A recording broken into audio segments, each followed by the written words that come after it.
জানো তো, ছোটবেলায় মা আমাদের একটা কথা বলতো, কোনো জিনিসের জন্য কখনো ব্যস্ত হবি না। কিছু না পাস তাহলে তার জন্য মন খারাপ করবি না, দেখবি সময় হলে ঠিক সেই জিনিসটা পাবি আর সেই কাজটাও করতে পারবি ঠিক সময় মতন।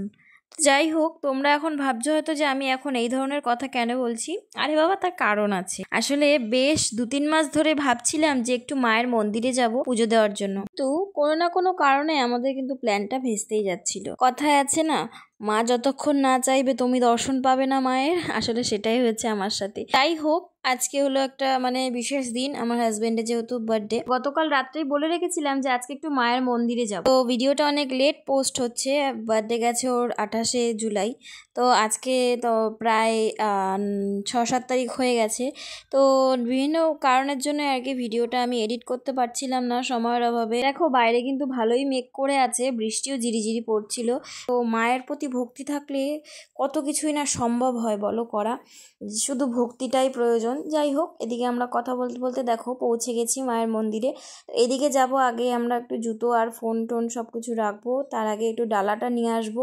ডালাটা নিয়ে আমরা চলে যাব পুজোর ওখানে, যেহেতু ওখানে ফোন নিয়ে ঢোকা এলাও না। ফোন, পার্স, তারপরে ধূপকাঠি, মোমবাতি, যাই হোক অনেক কিছু নিয়ম আছে। তো আমরা এদিকে চলে যাচ্ছিলাম ফোনটা রাখার জন্য, জুতোটাও রাখার জন্য। এইগুলো রেখে তারপরে আমরা যাব মন্দিরে পুজো দিতে। তো মন্দিরে আমরা পুজো দিয়েছি, যেহেতু মন্দিরে ভিডিও করতে পারবো না তাই জন্য আর কি তোমাদের ক্লিপ দেখাতে পারিনি।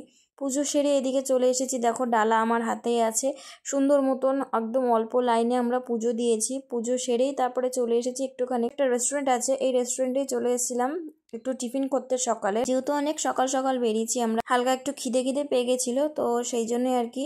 তো এদিকে আমরা একটু লুচি আর ছোলার তরকারি খেয়েছিলাম, আর দুটো মিষ্টিও নিয়েছিলাম। তারপরে খাওয়া দাওয়া করে এদিকে চলে এসেছিলাম একটু, যেহেতু দক্ষিণেশ্বরে এসছি, গঙ্গার ঘাটে একটু না গেলে হয় না, আর জলও না নিলে হয় না। বাড়িতে যেহেতু গঙ্গার জল শেষ হয়ে গেছিল, তাই মা বলছিল যে তোরা যখন যাচ্ছিস একবার একটু গঙ্গার জলও নিয়ে আয়। তো সেই জন্যই আমরা চলে এসেছিলাম একটু ঘাটে জল নেবার জন্য।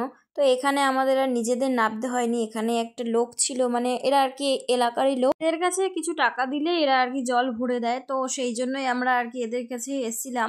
বোতল জল নিয়েছিলাম আর একটা ব্যারেল নিয়েছিলাম। তো বেশ অনেকদিন চলে যাবে কিন্তু আমাদের এই জলটাতে, গঙ্গার জলে। যেহেতু অনেকটা দেরি হয়ে গেছে, প্রায় 11টা 11:30 বাজে, বাড়ি ফিরতে হবে, বাড়ি ফিরতেও সময় লাগবে। তো সেই জন্যই আর কি দেরি করিনি, আমরা ওখান থেকে আর কি ব্যাগপত্র নিয়ে সব কিছু নিয়েই বাড়ির দিকে চলে এসেছি, রওনা দিয়েছি। তো আকাশটাও দেখে মনে হচ্ছে না যে ভালো বৃষ্টি হবে, কখন কি বলা যায় না, সেই জন্যই আর কি তাড়াতাড়ি আমরা করছিলাম, কারণ ভিজে গেলে খুব মুশকিল হয়ে যাবে। ছাতা একটাই এনেছি, আর বাইকে করে গেলে তোমরা জানোই ছাতায় বৃষ্টি মানবে না। দিনটা খুব ভালোই কাটলো আমাদের। তো ভেবেছিলাম যে বেলুড় মঠে যাব, কিন্তু সময়ের অভাবে আর কি বেলুড় মঠে যাওয়া হয়নি। তো নেক্সট আমরা যেদিনকে যাব বেলুড় মঠে সেদিনকে তোমাদের শেয়ার করব। তাহলে আজকের মতন ভিডিওটা এতটুকুই, ভালো লাগলে লাইক কমেন্ট শেয়ার করে দিও, আর হ্যাঁ অবশ্যই চ্যানেলটা কিন্তু সাবস্ক্রাইব করতে ভুলো না। তো চলো আজকে